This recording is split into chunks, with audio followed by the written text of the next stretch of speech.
Air India के server पर cyber हमला, यात्रियों के पासपोर्ट, क्रेडिट कार्ड की जानकारियां लीक, 45 लाख यात्रियों के पर्सनल डेटा चोरी, कंपनी बोली पेमेंट डेटा सुरक्षित।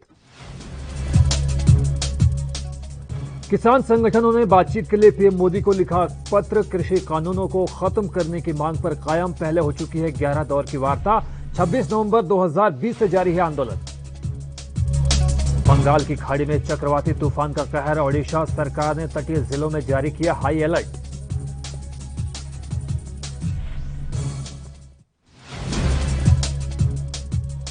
देश में ब्लैक फंगस को लेकर दहशत, अब तक 7,251 केस। अहमदाबाद में 13 साल के बच्चे की हुई सर्जरी, बच्चों में भी ब्लैक फंगस का बढ़ता खतरा।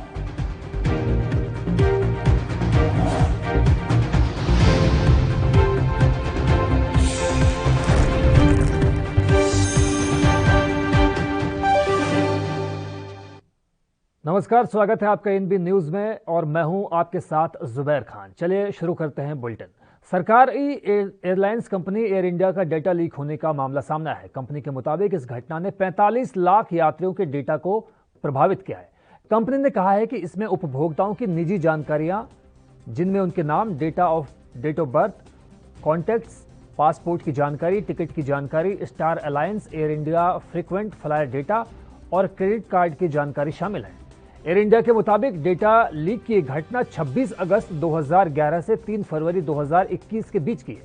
कंपनी ने क्रेडिट कार्ड के संबंध में कहा कि हमारे डेटा प्रोसेसर के पास सीवीवी या सीवीसी नंबर नहीं होते। बाद में हमारे डेटा प्रोसेसर ने इस बात को सुनिश्चित किया कि प्रभावित सर्वर पर किसी तरह की कोई असामान्य गतिविधि नहीं देखी गई। एयर इंडिया के मुताबिक इस घटना के सामने आने के बाद तुरंत उसे रोकने की कोशिश की गई और जांच के आदेश जारी किए गए। प्रभावित सर्वर को फिलहाल सुरक्षित रखे जाने की बात कही जा रही है। क्रेडिट कार्ड जारीकर्ताओं से संपर्क किया गया और उन्हें सूचित भी किया गया। साथ ही एयर इंडिया एफएफपी प्रोग्राम के पासवर्ड को रीसेट किया गया है। डेटा सुरक्षित रहे, इसे लेकर कंपनी ने यात्रियों से कहा है कि वे अपना पासवर्ड बदल लें। बयान में एयर इंडिया ने कहा कि हम और हमारे डेटा प्रोसेसर कार्रवाई जारी रखेंगे। इस बीच हम यात्रियों को पासवर्ड बदलने के लिए प्रोत्साहित करेंगे। यात्रियों की निजी जानकारी को सुरक्षित रखना हमारे लिए सबसे अहम है।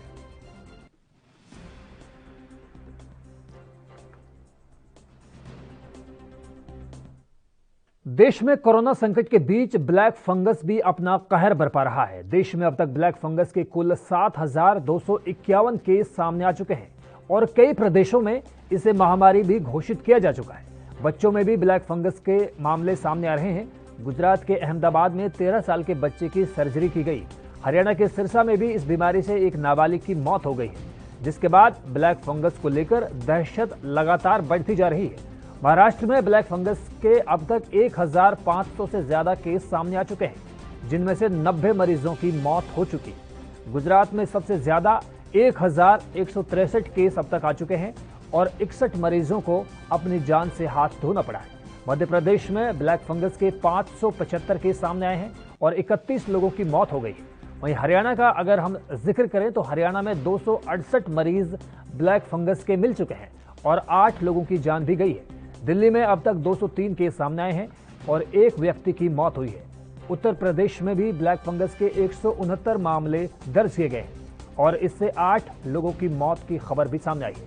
बिहार में अब तक 103 केस और 2 मौत की खबर सामने आई है। वहीं अगर बात करें छत्तीसगढ़ की तो छत्तीसगढ़ में 101 मरीज ब्लैक फंगस के सामने आए और 1 व्यक्ति को अपनी जान गंवानी पड़ी है। कर्नाटक में 97 मामले सामने आए हैं और आधिकारिक आंकड़ों में मौत फिलहाल दर्ज नहीं हो पाई। तेलंगाना में 90 मरीज मिल चुके हैं और 10 लोगों की तेलंगाना में अब तक ब्लैक फंगस की वजह से जान जा चुकी है।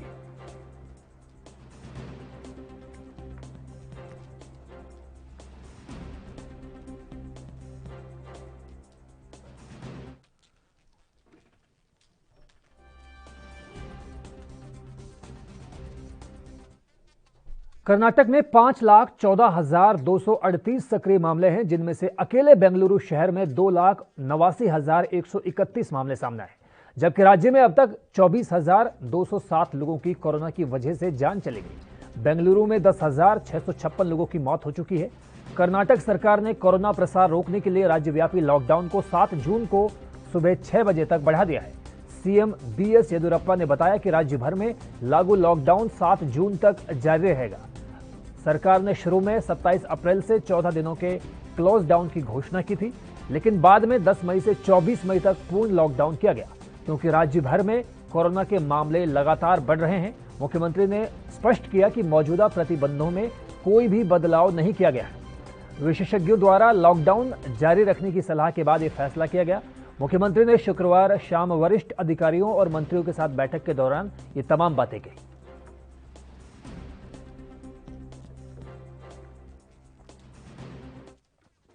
कोरोना संकट के बीच राहत की बात यह है कि यूपी में रिकवरी रेट करीब 92% हो गया है, लेकिन आफत अभी भी टलती हुई दिखाई नहीं दे रही। दरअसल बलिया से बिजनौर तक कई गांव ऐसे हैं जहां पिछले 1 से 1.5 महीनों में दर्जनों मौत रिकॉर्ड की गई है, और अब तो खुद सरकार भी मान रही है कि 28,000 से ज्यादा गांवों की हालत नाजुक है। सरकार की माने तो 17 मई तक 8,124 रैपिड रेस्पॉन्स टीम ने 89,512 गांवों का दौरा किया।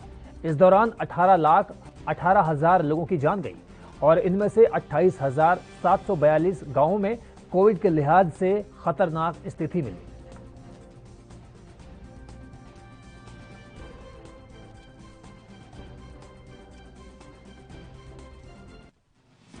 तो आप देख सकते हैं कि ये बात सही है कि यूपी में रिकवरी रेट 92% तक पहुंच चुका है, लेकिन कुछ जिलों में अभी भी टेंशन खत्म नहीं हुई है। यूपी के अलग अलग जिलों में जिस तरह से कोरोना के मरीज सामने आ रहे हैं, उससे हालात अभी पूरी तरह से कंट्रोल नहीं हुए हैं। लगभग 28,000 से ज़्यादा गांवों में कोरोना की दहशत अभी भी बरकरार है। हालांकि सरकार का दावा यह है कि बहुत जल्द कोरोना महामारी पर काबू पा लिया जाएगा, लेकिन जिस तरह से मौत के आंकड़े देश के सामने आ रहे हैं, वो आंकड़े वाकई दिल को दहला देने वाले हैं। देश भर में वैक्सीनेशन का अभियान भी जारी है, लेकिन बावजूद इसके मौत का जो आंकड़ा है, मौत का जो ग्राफ है, उसमें लगातार इजाफा होता हुआ चला जा रहा है, जो देशवासियों के सामने एक चिंता का सबब है। कोरोना संक्रमण को लेकर यूपी के सीएम योगी आदित्यनाथ आज कानपुर दौरे पर रहेंगे। सर्किट हाउस में जिला प्रशासन और स्वास्थ्य अधिकारियों के साथ वो बैठक करेंगे। इस दौरान कोरोना संकट पर भी चर्चा की जाएगी। साथ ही कोरोना की तीसरी लहर को रोकने के लिए इंतजामों का जायजा लिया जाएगा। इस दौरान सीएम कोविड हॉस्पिटल और कोविड कमांड सेंटर का भी इंस्पेक्शन कर सकते हैं। आज कानपुर में सीएम 3 घंटे मौजूद रहेंगे। कोरोना की दूसरी लहर में जिले में जिस तरह बेहिसाब मौत हुई हैं, वो आगे ना हो, इसकी रोकथाम के लिए आदेश जारी किए गए। सीएम शहर के अधूरे प्रोजेक्ट्स की भी समीक्षा कर सकते हैं। इसमें स्वास्थ्य विभाग के लंबित प्रस्तावों पर भी चर्चा हो सकती है। शहर का दौरा करने के बाद सीएम बिल्हौर भी जा सकते हैं, जहां लेवल 2 का कोविड हॉस्पिटल बनाए गए सामुदायिक स्वास्थ्य केंद्र का भी निरीक्षण किया जा सकता है।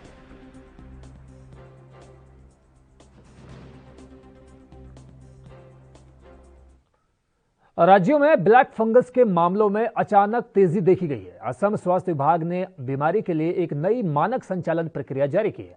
असम के स्वास्थ्य मंत्री केशव महंत ने कहा कि राज्य सरकार ने ब्लैक फंगस के मामले का स्टडी करने के लिए स्वास्थ्य विशेषज्ञों को लगाया है। 20 मई को गुवाहाटी के एक निजी हॉस्पिटल में राइनोसेरेबल मिक्रोमॉक्सिस से 27 वर्षीय कोविड-19 मरीज की मौत के बाद राज्य ने अपनी पहली मौत की सूचना दी।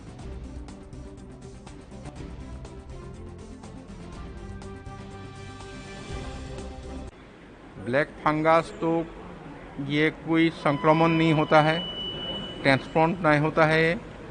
ये लाखों में कभी एक निकलता है, वो बहुत ज़्यादा ये नहीं है।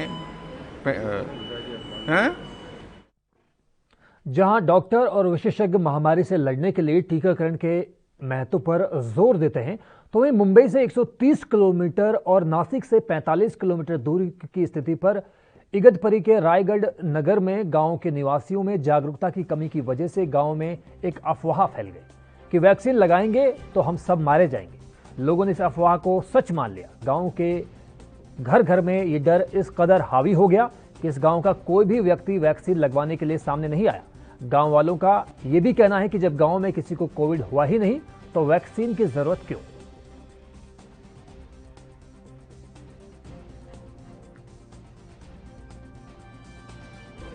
बोलते हैं शराब पीने से कोरोना नहीं होता, इसलिए वो बोलते हैं नहीं हम लस नहीं लेंगे।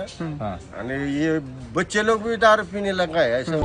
हमने यहाँ पे पिछले महीने एक सत्र लिया था लसीकरण का, तो यहाँ पे एक ही लोग ऐसा नहीं है कि इसने, ये आशा वर्कर है, इसने ही सिर्फ लसीकरण किया है, बाकी कोई भी तैयार नहीं है कि लसीकरण करने के लिए।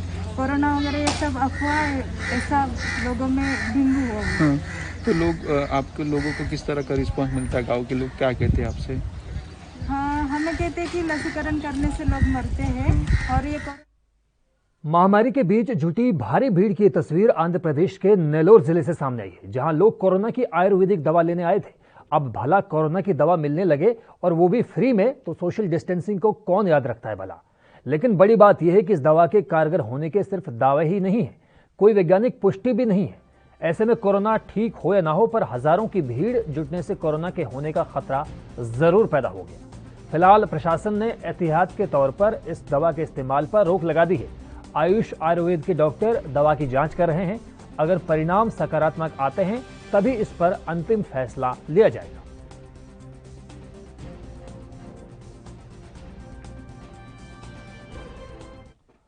गोवा के मुख्यमंत्री प्रमोद सावंत ने कहा है कि राज्य सरकार बलात्कार के मामले में पत्रकार तरुण तेजपाल को बरी करने की यहां की एक अदालत के खिलाफ उच्च न्यायालय का रुख करेंगे। बता दें कि मापुसा की एक सत्र अदालत ने गोवा में एक 5 सितारा होटल की लिफ्ट में साथी महिला के यौन उत्पीड़न के मामले में शुक्रवार को तेजपाल को बरी किया था। सावंत ने कहा कि हम गोवा में महिलाओं के साथ किसी भी तरह के अन्याय को बर्दाश्त नहीं करेंगे। हम जिला अदालत के इस फैसले को जल्द ही उच्च न्यायालय में चुनौती देंगे। सावंत ने यह भी कहा कि उच्च न्यायालय का रुख करने को लेकर इस मामले के लोक अभियोजक और जांच अधिकारी के साथ व्यक्तिगत रूप से चर्चा की गई।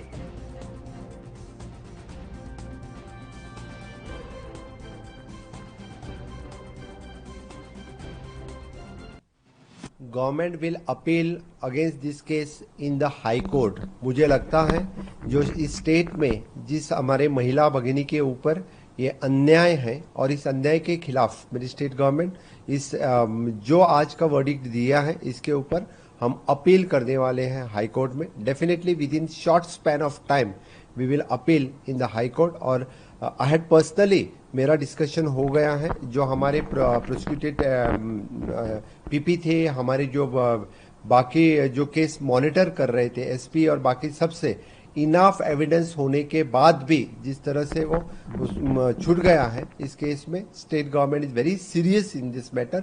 मैंने ऑलरेडी हमारे पीपी से बात की है, हमारे इन्वेस्टिगेटिंग ऑफिसर से बात की है और गवर्नमेंट विद इन थोड़े ही दिन में हाई कोर्ट में इसका अपील कर रहे हैं। आपसे देखा तो क्या लगता है आज का जो केस हुआ, तरुण तेजपाल जो आज कोर्ट से रिहा हो गए, छूट गए, मुझे लगता है कि this is the injustice against that woman और द स्टेट गवर्नमेंट इस बैर नहीं कर सकते हैं। उस हमारी महिला भगिनी को न्याय देने के लिए the government will file against this judgment in a high court और हम जब तक उसके न्याय नहीं मिलेंगे तब तक हम लड़ते रहेंगे। We are with the support of महिला भगिनी के सपोर्ट के लिए मैंने जानकारी ली है हमारे पीपी और हमारे जो इन्वेस्टिगेटिंग ऑफिसर थे, इनफ एविडेंस होने के वास्ते भी इस तरह से जजमेंट आना। तो फिलहाल वक्त हुआ एक छोटे से ब्रेक का। ब्रेक के उस पार भी जारी है खबरों का सिलसिला।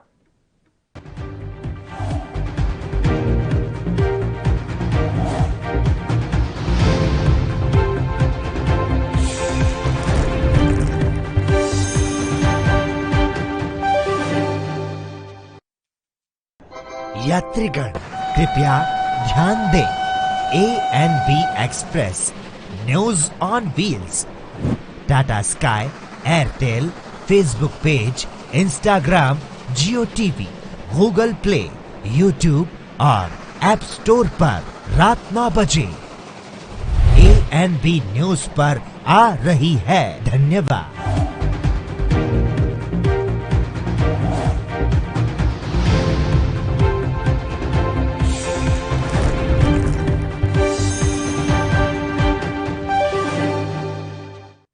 तो ब्रेक के बाद स्वागत है आपका। दिल्ली पुलिस ने यात्रियों को लूटने वाले 2 कुख्यात लुटेरों को गिरफ्तार करने में कामयाबी हासिल कर ली है। यात्री ऑटो रिक्शा में आईएसबीटी आनंद विहार के रास्ते में था। पुलिस ने इनके कब्जे से लूटी गई संपत्ति भी बरामद की है। आगे की जांच चल रही है। दिल्ली पुलिस आयुक्त ने बल को तालाबंदी के दौरान असामाजिक तत्वों की आवाजाही पर कड़ी निगरानी रखने के आदेश दिए हैं।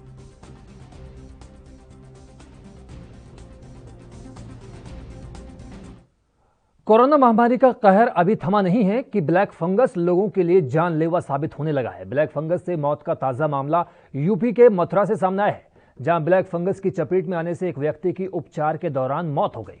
तो वहीं ब्लैक फंगस के 2 नए केस भी सामने आए हैं। 2 नए केस सामने आने के बाद मथुरा जिले में अब 7 ब्लैक फंगस के मरीजों की पुष्टि हो चुकी है।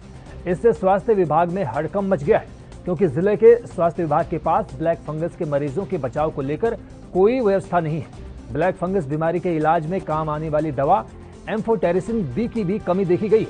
आपको बता दें कि मृतक प्रेम बिहारी मित्तल पहले कोरोना संक्रमित हुए। कोरोना का उपचार के दौरान उनको ब्लैक फंगस ने अपनी चपेट में ले लिया, जिससे उनकी आंखों की रोशनी चली गई। एक के बाद एक जानलेवा बीमारी से परेशान परिजन उन्हें जयपुर उपचार के लिए ले गए, जहां उनकी ट्रीटमेंट के दौरान मौत हो गई।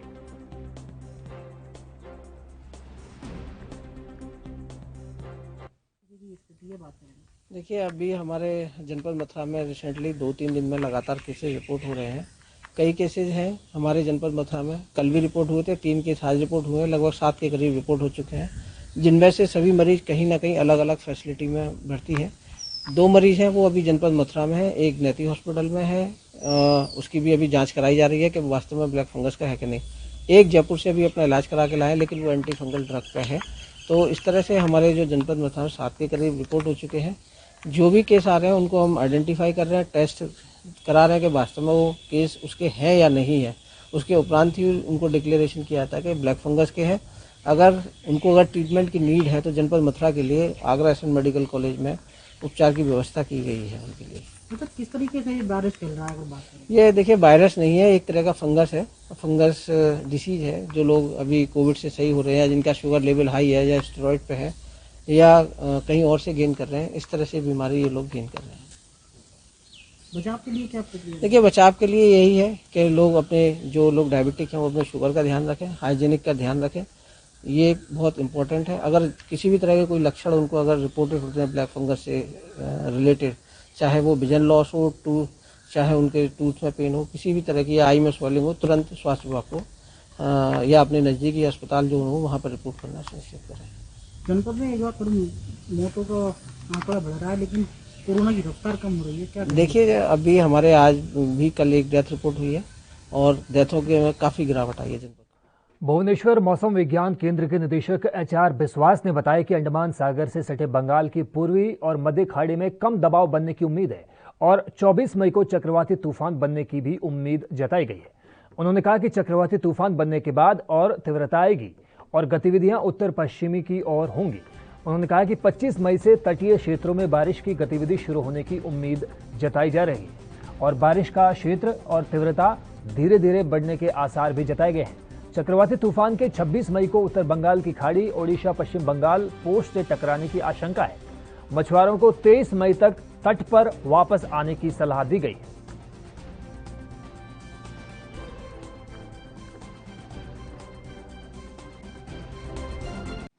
साइक्लोनिक सर्कुलेशन एक हुआ है south east play adjoining central में पे, तो इसी का प्रभाव में कल तक लो प्रेशर बनने का चांसेस है इस central bay of Bengal adjoining Andaman sea में। ठीक है, उसका बाद ये धीरे धीरे नॉर्थ वेस्टर्ड इसका मूवमेंट होगा और इंटेंसिफिकेशन होकर के with in 24th cyclonic storm बनने का चांसेस है। 24th तक साइक्लोनिक स्टॉर्म बनने के बाद फर्दर भी इसका इंटेंसिफिकेशन होगा और मूवमेंट भी नॉर्थ वेस्टवर्ड रहेगा। 26 मॉर्निंग तक वेस्ट बंगाल उड़ीसा का कोस्ट व उड़ीसा वेस्ट बंगाल कोस्ट का पास नॉर्थ बे ऑफ बंगाल में आने का चांसेस है। तो इसका प्रभाव में हमारा पहले से जो वार्निंग दे चुका है, और जैसा फिशरमैन को फर्स्ट एंड फॉरमोस्ट जो है, फिशरमैन को 23rd तक सभी फिशरमैन जो डिप्स एरिया में है उनको कोस्ट में वापस आने के लिए कहा गया है। 24th से बिल्कुल समुद्र जाने के लिए मना है और 23rd से डीप सी में जाने के लिए मना है। और अभी आपका रेनफॉल का जो है, रेनफॉल जैसा हमने बोला 25th से हमारा रेनफॉल एक्टिविटी कोस्टल उड़ीसा में सभी जगह में लगभग हल्का से मध्यम बारिश स्टार्ट हो जाएगा और heavy to very heavy rainfall भी कुछ एक दो जगह करके होने का चांसेस है कोस्टल उड़ीसा का डिस्ट्रिक्ट्स, एडजॉइनिंग इंटीरियर डिस्ट्रिक्ट्स में भी धीरे धीरे, और इसका धीरे धीरे इंटेंसिटी, रेनफॉल का इंटेंसिटी भी इंक्रीज होगा। और दिल्ली एनसीआर में लगातार बारिश और बिजली का दौर जारी है। तेज हवाओं के साथ साथ रुक रुक कर बारिश हो रही है। दिल्ली एनसीआर में मौसम लगातार ठंडा बना हुआ है। मौसम विभाग के मुताबिक आज दिल्ली हवाओं के साथ साथ बारिश भी होगी और साथ ही बिजली के चमकने की भी आसार है। इससे पहले मौसम विभाग के पूर्वानुमान के मुताबिक शुक्रवार सुबह दिल्ली एनसीआर में मौसम ने करवट ली। घने बादलों के साथ करीब 2.5 घंटे तक बारिश हुई। इससे दिल्ली वासियों को दिन भर ज्यादा गर्मी से राहत मिली है।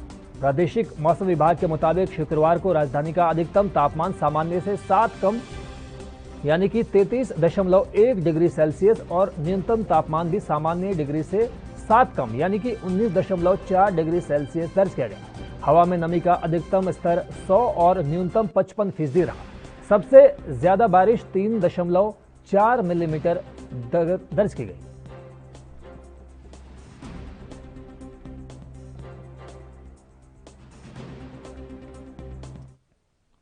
डल झील में हाउस बोट मालिक सरकार की संरक्षण नीति से खुश हैं। बता दें कि हाउस बोट को विश्व प्रसिद्ध डल झील का प्रमुख आकर्षण केंद्र माना जाता है और ये हाउस बोट दुनिया भर से हजारों आगंतुकों को आकर्षित करती है।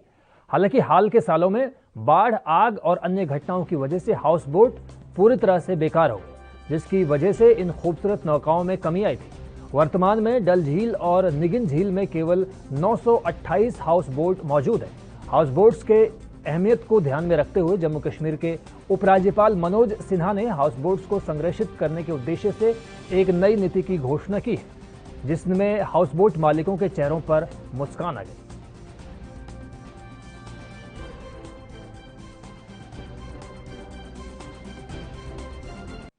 दो कमेटियां होंगी। एक तो वो जो कमेटी असेस करेगी कि ये केसेस जो है कहाँ कहाँ किस केस में जो है कोई रिलीफ देना है, अगर किसी को रिपेयर करना होगा, अगर किसी को जो है वो कोई रेनोवेशन हाउस बोट का करना होगा। डायरेक्टर टूरिज्म उस कमेटी का चेयरमैन है और ये मैंडेटरी बनाया गया है कि वो हर 3 महीनों में मिलेंगे और कमेटी 3 महीनों में फैसला करेगी कि किस किस जो केसेस उनके पास आएंगे तो 3 महीनों के अंदर अंदर उनको जो है केसेस को डिस्पोज ऑफ करना है और जो भी रिलीफ एज लीगली उनको पॉसिबल है, चाहे वो उनको रेनोवेशन के हवाले से हो, रिपेयर्स के हवाले से हो। सीजन आने वाला होता है जनाब, रंग रोगन करना पड़ता है, ये सब ठीक करने पड़ते हैं, हाउस बोट रिपेयरिंग जिसको होता है, इजाज़त नहीं था अभी गवर्नर। एल्गार परिषद मामले में आरोपी और मुंबई के तलुजा जेल में 8 महीने से बंद 84 वर्षीय मानवाधिकार कार्यकर्ता स्टैन स्वामी ने बॉम्बे हाईकोर्ट के सामने अपनी पीड़ा जाहिर की। शुक्रवार को वीडियो कॉन्फ्रेंसिंग के जरिए पेश हुए बीमार स्वामी ने अदालत से अंतरिम जमानत देने की आग्रह किया। उन्होंने कहा कि मेरी तबीयत तेजी से बिगड़ रही है और यही हाल रहा तो जल्द ही जेल में मेरी मौत हो जाएगी। कोर्ट के आदेश पर तलोजा जेल के अधिकारियों ने स्वामी की health report justice S.J. Kathawala और जस्टिस S.P. तावड़े की खंडपीठ के समक्ष रखी। रिपोर्ट के मुताबिक स्वामी के शरीर का ऊपरी हिस्सा लगभग निष्क्रिय है। उनकी नब्ज ठीक है लेकिन सुनने की क्षमता खत्म हो चुकी है। रिपोर्ट देखने के बाद खंडपीठ ने कहा कि अगर स्वामी जे अस्पताल में भर्ती होना चाहें तो इसके लिए कोर्ट में आ सकते हैं। वहीं स्वामी ने अस्पताल में एडमिट होने से इनकार किया और कहा कि इससे बेहतर है कि वो जेल में ही रहे। साथ ही अदालत से उन्होंने गुहार लगाई कि अंतरिम जमानत उन्हें दी जाए ताकि वो अपने शहर रांची में अपने दोस्तों के बीच अपना आखिरी वक्त गुजार सके।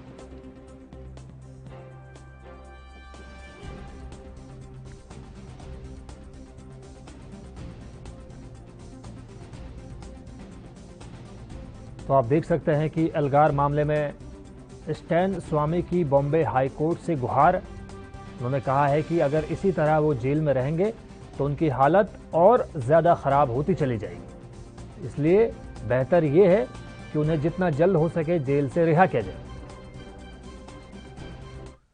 मुंबई पुलिस ने कंगना रनौत के बॉडीगार्ड कुमार हेगड़े के खिलाफ रेप के एक मामले में FIR दर्ज की है। कुमार हेगड़े पर मुंबई की एक मेकअप आर्टिस्ट ने रेप का इल्जाम लगाया है। हमारे एंटरटेनमेंट डेस्क की रिपोर्ट के मुताबिक कुमार के खिलाफ मुंबई के DN नगर पुलिस स्टेशन में एक प्राथमिकी दर्ज की गई। पीड़िता का दावा है कि उसने शादी का झांसा देकर उनके साथ दुष्कर्म किया और शहर से बाहर जाने से पहले उससे 50,000 रुपए की डिमांड की। रिपोर्ट के मुताबिक पीड़िता की मुलाकात पिछले साल जून में एक फिल्म की शूटिंग के दौरान हेगड़े से हुई थी। जानकारी के मुताबिक कुमार हेगड़े और पीड़िता की मुलाकात 8 साल पहले हुई थी। और पिछले साल जून में ही उसने उसे शादी के लिए प्रपोज किया था। उस पर पीड़िता के फ्लैट में आने और कई मौकों पर उसके साथ जबरदस्ती करने का आरोप है।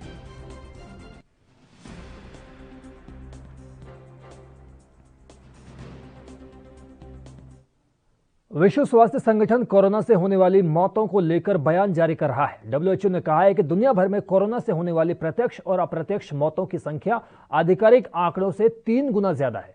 डब्ल्यूएचओ के अनुमान के मुताबिक अब तक वायरस की वजह से जान गंवाने वाले लोगों की संख्या 60 से 80 लाख हो सकती है। स्वास्थ्य विशेषज्ञों के हवाले से बताए गए डब्ल्यूएचओ के इस अनुमानित आंकड़े में कोरोना से होने वाली उन सभी मौतों को शामिल किया गया है जो रिपोर्ट हुई और जो रिपोर्ट नहीं हो सकी उनका डेटा अलग है। साथ ही अप्रत्यक्ष मौतें यानी मेडिकल सुविधाओं की कमी या किसी अन्य वजह से हुई कोविड मरीजों की मौत के नंबर्स भी इसमें शामिल किए गए हैं। डब्ल्यूएचओ के आंकड़े बताते हैं कि पिछले साल कम से कम 30 लाख लोगों की मौत हुई, जो आधिकारिक गणना से 10,20,000 ज्यादा है।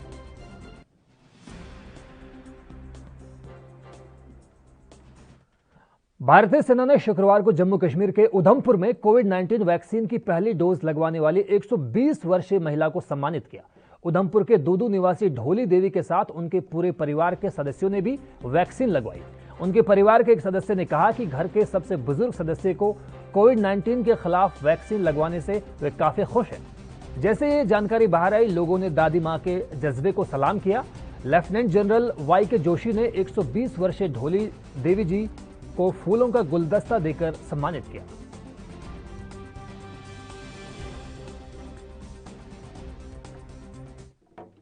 फिलहाल इस बुलेटिन में इतना ही। देश दुनिया की बाकी तमाम अहम खबरों के लिए आप देखते रहिए एएनबी न्यूज। मुझे दीजिए इजाजत। नमस्कार।